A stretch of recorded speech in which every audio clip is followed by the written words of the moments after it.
En croyant dans la puissance de l'Évangile, nous devons entrer par la porte étroite. Matthieu 7, versets 13 à 14. Entrez par la porte étroite, car large est la porte et spacieux le chemin qui mène à la perdition, et il y en a beaucoup qui entrent par là. Mais étroite est la porte et resserré le chemin qui mène à la vie, et il y en a peu qui les trouvent. Dans le passage des Écritures d'aujourd'hui, notre Seigneur nous commande d'entrer par la porte étroite. Qu'est-ce que cette porte étroite par laquelle il nous dit d'entrer? Et que voulait-il dire par la porte large?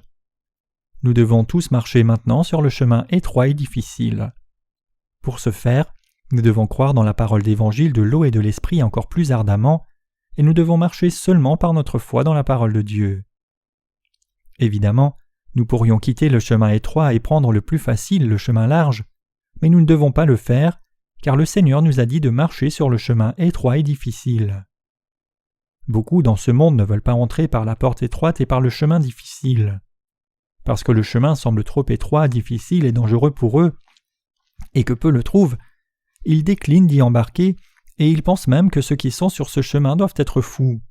Cependant, une telle foi n'est pas celle d'un croyant sage. C'est sur le chemin étroit que la sagesse qui mène à la vie se trouve. Ceux qui sont sur ce chemin vers la vie sont sages. Alors ils n'hésitent pas à embarquer sur cette voie, même s'il pourrait n'être que quelques-uns. Alors qu'il est vrai que beaucoup dans ce monde n'aiment pas le chemin étroit, ce n'est pas le cas de tous. Bien que leur nombre soit très petit, il y a vraiment des gens qui cherchent le chemin étroit et qui sont heureux d'y marcher. Pour que quiconque soit sauvé de ses péchés, il doit absolument entrer par la porte étroite. Le chemin étroit est le chemin de la vérité, le chemin de la vie éternelle. D'innombrables personnes dans ce monde professent croire en Jésus, mais beaucoup d'entre elles marchent réellement sur le chemin large par leur manque de réaliser et de croire que Jésus a pris tous les péchés du monde en étant baptisé par Jean-Baptiste. Ceux qui marchent sur le chemin étroit savent qu'ils sont sur la bonne voie vers la vie éternelle, car ils croient dans la vérité que le baptême de Jésus a ôté tous leurs péchés une fois pour toutes.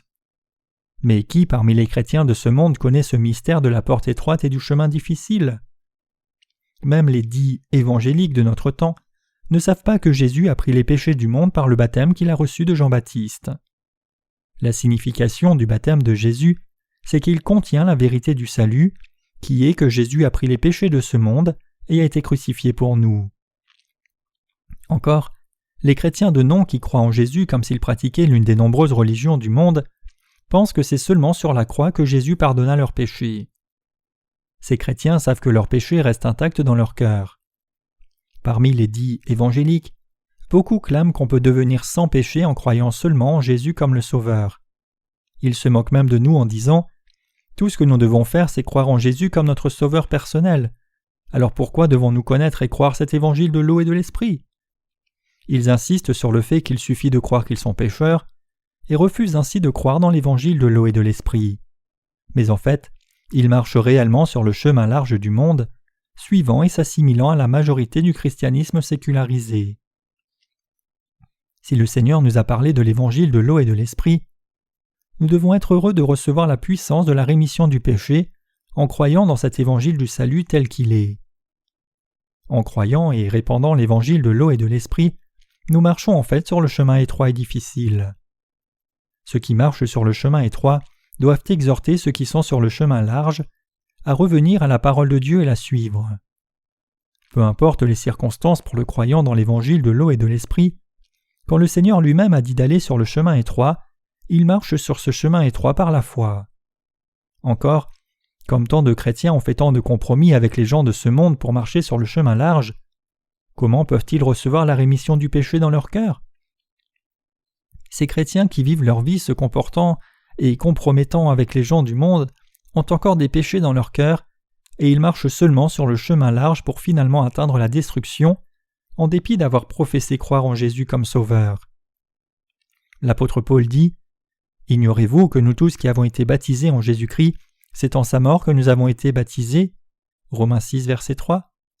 Il dit aussi « Si quelqu'un n'a pas l'Esprit de Christ, il ne lui appartient pas » Romains 8, verset 9. Les résultats de la foi en Jésus comme Sauveur, c'est le salut des péchés, devenir sans péché et avoir le Saint-Esprit qui demeure dans son cœur. Bien que le Saint-Esprit ne puisse être vu de nos yeux, il est l'Esprit de vérité qui descend sur ceux qui croient dans l'évangile de l'eau et de l'Esprit donné par Jésus. Le rôle du Saint-Esprit est de rendre témoignage à ses croyants en l'évangile de l'eau et de l'Esprit, les assurant « Le Seigneur vous a parfaitement sauvés de tous vos péchés par l'évangile de l'eau et de l'Esprit.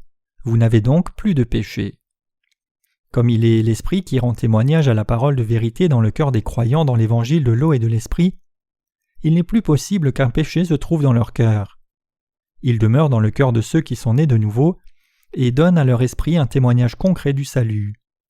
Le Saint-Esprit rend témoignage en d'autres termes que tous les péchés de ce monde furent transférés sur le corps de Jésus quand il fut baptisé par Jean-Baptiste. Le Saint-Esprit fortifie ceux qui marchent sur le chemin étroit, leur donnant la foi, les conduisant et les enseignant en toutes choses par la parole de vérité, et les faisant tenir fermes. En nous souvenant de la parole d'évangile de l'eau et de l'Esprit qui a effacé nos péchés, le Saint-Esprit fortifie nos âmes, esprit et corps. Il témoigne en bref que Jésus fut baptisé pour nous et mourut sur la croix pour nous.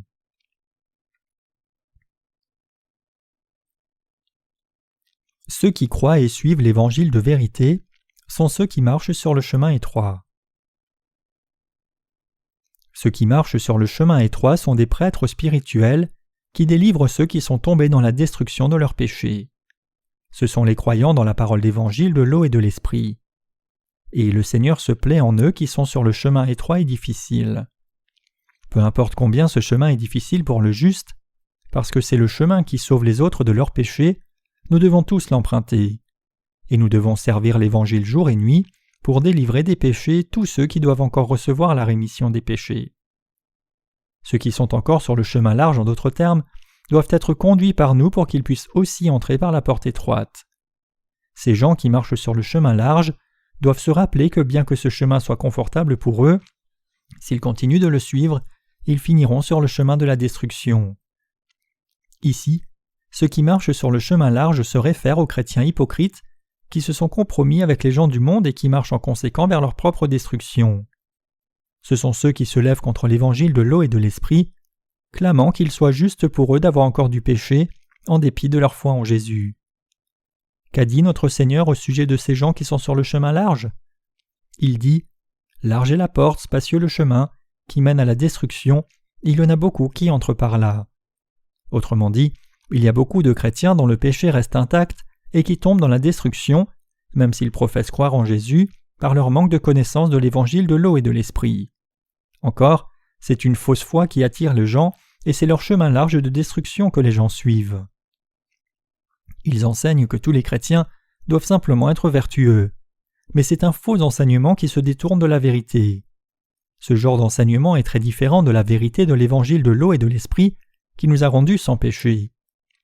En dépit de cela, les gens de ce monde trouvent la foi de ceux qui ne croient pas la parole d'évangile de l'eau et de l'Esprit plus attractive. Bien que ces chrétiens de nom n'aient pas reçu la rémission des péchés tout en allant à l'église, ils ont l'approbation des gens séculiers s'ils vivent vertueusement. Mais Dieu n'approuve pas ce genre de foi comme la foi correcte. Donc, ceux d'entre nous qui avons choisi le chemin étroit, vivons nos vies dans l'église de Dieu qui prêche l'évangile de l'eau et de l'Esprit. Sa parole, et suivant sa volonté. Nous avons entendu et cru la parole d'évangile de l'eau et de l'Esprit, et nous avons donc été sauvés de tous nos péchés et sommes devenus sans péché une fois pour toutes. Et après avoir été sauvés de nos péchés, nous sommes devenus les ouvriers de Dieu qui conduisent d'autres âmes au chemin de la vie. Ainsi nous sommes devenus ceux qui marchons sur le chemin étroit et difficile. Cependant, la plupart des chrétiens ne croient pas en Jésus dans le but d'être purifiés de leurs péchés, ni ne veulent devenir justes. C'est perturbant de voir que ce genre de foi devient de plus en plus populaire et que les supporters sont si orgueilleux en marchant sur le chemin large et séculier. Ils ne cessent de se regarder eux-mêmes, se considérant comme très sages. Ils ne réalisent même pas qu'il n'est pas bon pour eux de marcher sur la voie large, et encore avec perversion, ils continuent de dénoncer ceux qui sont nés de nouveau et qui marchent sur les chemins étroits en les traitant de fous. Même des conducteurs chrétiens sont inconscients du fait qu'ils marchent sur le chemin large sans même le réaliser. Pour eux, être reconnu par les autres et obtenir une réputation dans le monde est l'une des choses les plus importantes et malheureusement, leur foi attire et entraîne aussi beaucoup de gens, tout comme un politicien qui est bon en charisme et capable de mouvoir beaucoup d'électeurs. Ils savent bien ce que les gens aiment et veulent avoir. Ce sont de faux enseignants et des serviteurs de Satan. Les vrais serviteurs de Dieu ne font jamais ce que les faux enseignants font. Comme l'apôtre Paul dit, « Et maintenant, est-ce la faveur des hommes que je désire ou celle de Dieu? Est-ce que je cherche à plaire aux hommes? Si je plaisais encore aux hommes, je ne serais pas serviteur de Christ. » Galates 1, verset 10. Donc, nous avons encore plus de raisons de rejeter la foi du monde et suivre l'évangile de l'eau et de l'esprit qui nous conduit dans le chemin étroit qui plaît au Seigneur. Pour ce faire, nous devons croire que l'évangile de l'eau et de l'esprit est la vérité qui nous place sur le chemin étroit et nous devons le suivre. Plaçant notre foi dans la parole écrite de vérité, chacun de nous doit suivre ce chemin. Nous devons comprendre pourquoi notre Seigneur nous a dit d'entrer par la porte étroite et nous devons suivre cette voie par la foi. Nous devons réaliser pourquoi le Seigneur dit que peu trouvent ce chemin étroit qui conduit à la porte de la vie, à cause des difficultés, et nous devons suivre et servir l'évangile de l'eau et de l'esprit. Ceux d'entre nous qui sont nés de nouveau sont déjà venus à la porte étroite, car nous croyons dans l'évangile de l'eau et de l'esprit, et nous marchons aussi sur le chemin étroit en même temps que l'évangile de l'eau et de l'esprit. Le juste qui croit dans l'évangile de l'eau et de l'esprit ne peut pas s'embarquer sur le chemin large car il est écrit « N'aimez point le monde ni les choses qui sont dans le monde. Si quelqu'un aime le monde, l'amour du Père n'est point en lui, car tout ce qui est dans le monde, la convoitise de la chair, la convoitise des yeux et l'orgueil de la vie, ne vient point du Père, mais vient du monde. Et le monde passe, et sa convoitise aussi, mais celui qui fait la volonté de Dieu demeure éternellement. » 1 Jean 2, versets 15 à 17. Je rends grâce à notre Seigneur qui nous a placés sur le chemin étroit.